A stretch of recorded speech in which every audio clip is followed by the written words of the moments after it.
پھر یہ کہ مسلمانوں کا جوش و جذبہ، اور خاص کر میں ان کو جو ہمارے حیدرآباد دکن کے امیر تھے جو اس وقت حکمران تھے، اسی طرح بہاولپور کے اور جو بھی امیر لوگ تھے، انہوں نے بہت کنٹریبیوٹ کیا، جس سے میں یہ سمجھتا ہوں پاکستان ایشز سے، راکھ سے پیدا ہوا۔ اور آج ہم اگر پاکستان میں دیکھتے ہیں صنعتیں دیکھیں 35-36 ہمارے حصے، 1000 ان کے حصے، اور ہم جب پاکستان بنا تو کتنے 87% ہم ہندوؤں کے مقروض تھے، بنیا کے مقروض تھے۔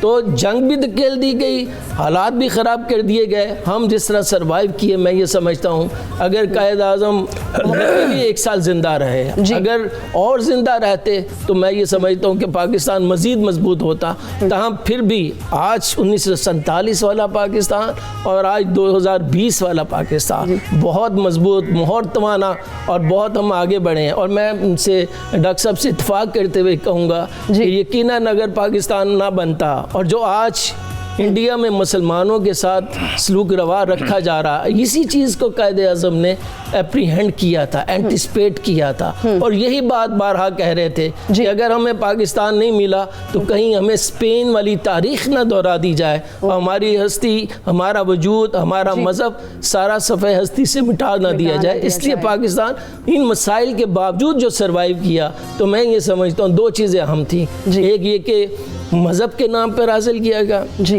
دوسرا قائد اعظم جیسی سحر انگیز شخصیت موجود تھی، تو ہم اتنا ہم آگے بڑھے ہیں۔ ٹھیک ہو گیا۔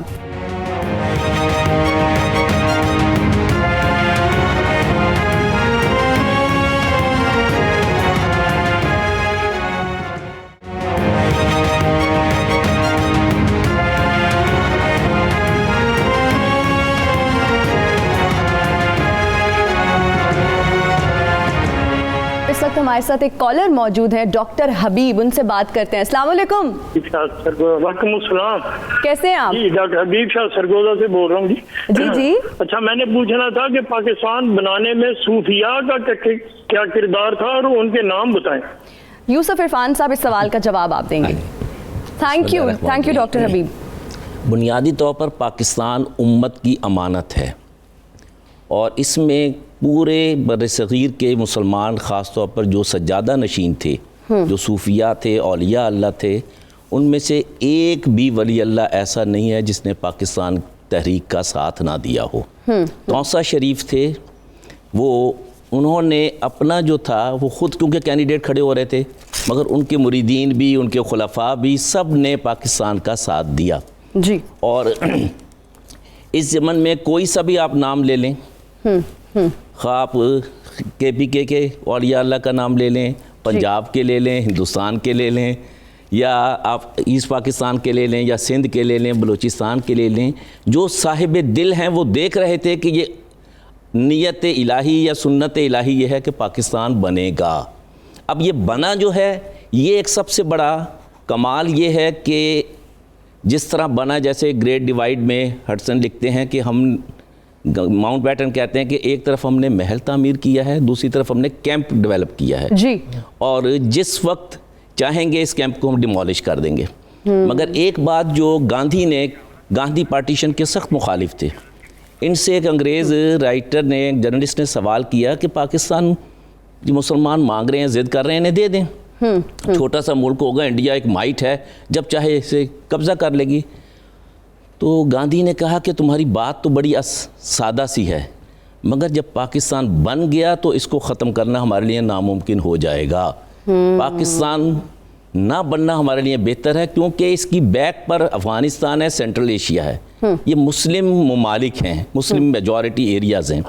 پھر آپ ادھر کراچی سے چلے جائیں، گلف میں، گلف سے موراکو تک مسلم بیلٹ ہے، بالکل۔ پھر ادھر آپ ایسٹ یورپ کی طرف یورپ کی طرف جاتے ہیں، ٹرکی تک مسلمان ہیں۔ انہوں نے کہا پاکستان کی سپورٹ کے لیے پوری امت ہے، پھر اس کو ہمیں گرانا مشکل ہوگا۔ یہ وہ چیز ہے جس کو کافر محسوس کر رہا تھا، مگر ایک مسلمان بھی شاید محسوس کرتے۔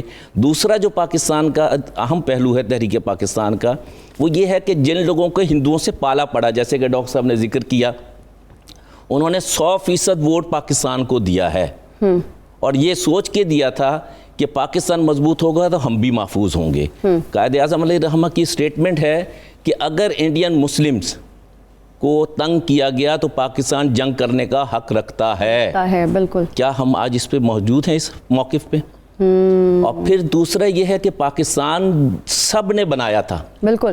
کسی ایک فرقے نے یا کسی نے نہیں بنایا تھا. اس میں سب سے زیادہ اثرات جو تھے وہ اولیاء اللہ کے تھے, صوفیاء کے تھے, کیونکہ ان کا حلقہ ارادت بہت وسیع ہے اور ان کے اشاروں پر لوگ, سرگودا کے سیال شریف صاحب انہوں نے خاص طور پہ کہ میں نے پاکستان, اور اکثر جو ہیں یہ اپنا کیا کہتے ہیں جماعت علی شاہ صاحب, ان لوگوں نے بڑا واضح طور پر کہا کہ ہمیں تو رؤیائے صادقہ میں دکھایا گیا ہے کہ پاکستان بن گیا. اب یہ جو کیفیت ہے اس کا بن کے یہ ختم نہیں ہوگا, یہ قائم رہے گا, پھیلے گا. مگر جو چیز کرنے کی ہے وہ یہ ہے کہ ہم اپنے تاریخ کو زندہ کریں, اپنی قوم کو اس روایت سے بحال کریں. اور جیسے کہ پاکستان کو عوامی تحریک جو بنائی گئی تھی وہ شعراء نے بنائی تھی جو قومی ملی شاعری کرتے تھے, جو حضرت حسان بن ثابت رضی اللہ عنہ کی یعنی روایت کو آگے لے کے چلتے تھے. ان میں مولانا الطاف حسین حالی ہیں, اس میں مولانا ڈاکٹر اپنا اکبر الہ آبادی ہیں, علامہ اقبال ہیں, مولانا ظفر علی خان ہیں, ابو الحسن حفیظ جالندھری صاحب ہیں. یہ وہ نام ہیں جن کو ہماری تاریخ کا حصہ ہے, جنہوں نے نغمہ بنا کے تحریک پاکستان کو پیش کیا اور پاکستان وجود میں آیا. بالکل ٹھیک کہہ رہے ہیں. ڈاکٹر جاوید چاولہ صاحب, آپ مجھے یہ بتائیں, اقبال چاولہ صاحب مجھے یہ بتائیے گا کہ اس ملک میں قیادت کا بحران کیسے آیا اور کس طرح سے شروع ہوا؟ قیادت کا بحران تو جس دن قائد اعظم محمد علی جناح وفات پا گئے تو ایک واضح خلا محسوس ہوا کہ اتنی بڑی شخصیت اور بدقسمتی سے کہ ان کے بعد کوئی ان کو سبسٹیچیوٹ کرنے والے نہیں تھے. لیاقت علی خان پر بہت زیادہ بھروسہ تھا لوگوں پر, لیکن لیاقت علی خان کو بھی شہید کر دیا گیا 1951 میں. تو اس کے بعد ہمیں ایک سیاسی قیادت میں بحران دکھائی دیا. اس لیے بحران دکھائی دیا کہ میں یہ سمجھتا ہوں حسین شہید سہروردی بہت اچھے تھے, خواجہ ناظم الدین بہت اچھے تھے, مگر بدقسمتی سے ان کا تعلق ایسٹ پنجاب سے تھا, جو ایسٹ پاکستان سے تھا, بنگال سے تھا. یہاں پر جو ویسٹ پاکستان میں جو لوگ تھے شاید اس پائے کے نہیں تھے. بے شک بڑے صوبائی سطح پر بڑے بڑے لوگ موجود تھے, سردار عبدالرب نشتر موجود تھے, پنجاب میں بہت بڑے بڑے نامور فیروز خان نون موجود تھے, ممدوٹ موجود تھے. اسی طرح سندھ میں بھی بڑے اہم لوگ موجود تھے, جس میں میں سمجھتا ہوں ایوب کھوڑو بہت بڑا نام تھا. بلوچستان میں وہ قاضی محمد عیسیٰ صاحب موجود تھے, لیکن بلوچستان صوبہ نہیں بن پایا. بدقسمتی سے ہوا کیا کہ 1946 میں جو نیشنل لیول پر انتخابات ہوئے وہ 1970 تک وہ قومی انتخابات ہی نہیں ہوئے. اچھا, جب قومی انتخابات ہی نہیں ہوئے اس کے ساتھ کیا ہوا, 1956 تک آئین ہی نہیں بن پایا. اچھا, آئین ہی نہیں بن پایا, انتخابات بھی نہیں ہوئے, تو صوبائی انتخابات ہوئے تو لوگ صوبائی سطح کے لیڈر رہے, قومی سطح کے نہیں بن پائے. اس سے بھی بدقسمتی یہ کہ مارشاء اللہ آئے دنوں لگتا رہا, ملٹری رولز آتے رہے, 4 ملٹری رول آ گئے. پھر اس دوران ایک شخصیت ابھری جسے ہم ذوالفقار علی بھٹو کہتے ہیں, ان میں بھی ایک سحر انگیزی تھی, وہ بھی ایک کرائسس سے پیدا ہوئے, ایسٹ پاکستان کے علیحدہ ہونے کی کرائسس سے. اس کے بعد آپ دیکھیں کہ بے نظیر آئی ہیں, نواز شریف آئے, آج عمران خان صاحب آئے ہیں. آپ جب یہ لوگ آئے ہیں اس وقت آئے ہیں جب پولیٹیکل پروسیس چلا ہے. اچھا, جب پولیٹیکل پروسیس چلے گا تو لیڈرشپ ابھرے گی. اب ہم امید کرتے ہیں کہ یہ عمران خان صاحب ہیں, اس طرف دوسری طرف اور بھی بڑے بڑے لیڈر موجود ہیں, نواز شریف ہے, شہباز شریف ہے, صوبائی سطح پر بھی موجود ہے, بلاول بہت بڑی شخصیت کے طور پر ابھر رہا ہے. اچھا, یہ جو سیاسی لیڈرز ہوتے ہیں در حقیقت یہی قوموں کو آگے بڑھاتے ہیں. آج کل جیسے کرونا کا ایشو بنا ہوا ہے, اس کرونا کے ایشو میں یہ لیڈرشپ ہی عوام کو, حکومت, لیڈرشپ, ریاست, عوام اس بہت بڑی بلا سے, قدرتی بلا سے میں نکال سکتی کہہ رہے ہیں آپ. اس وقت میں ڈاکٹر اعجاز حسن قریشی صاحب سے سوال کرنا چاہوں گی کہ نوجوانوں کو کیا میسج دینا چاہیں گے اور ان کا کتنا اہم کردار ہے ملک کی ترقی میں؟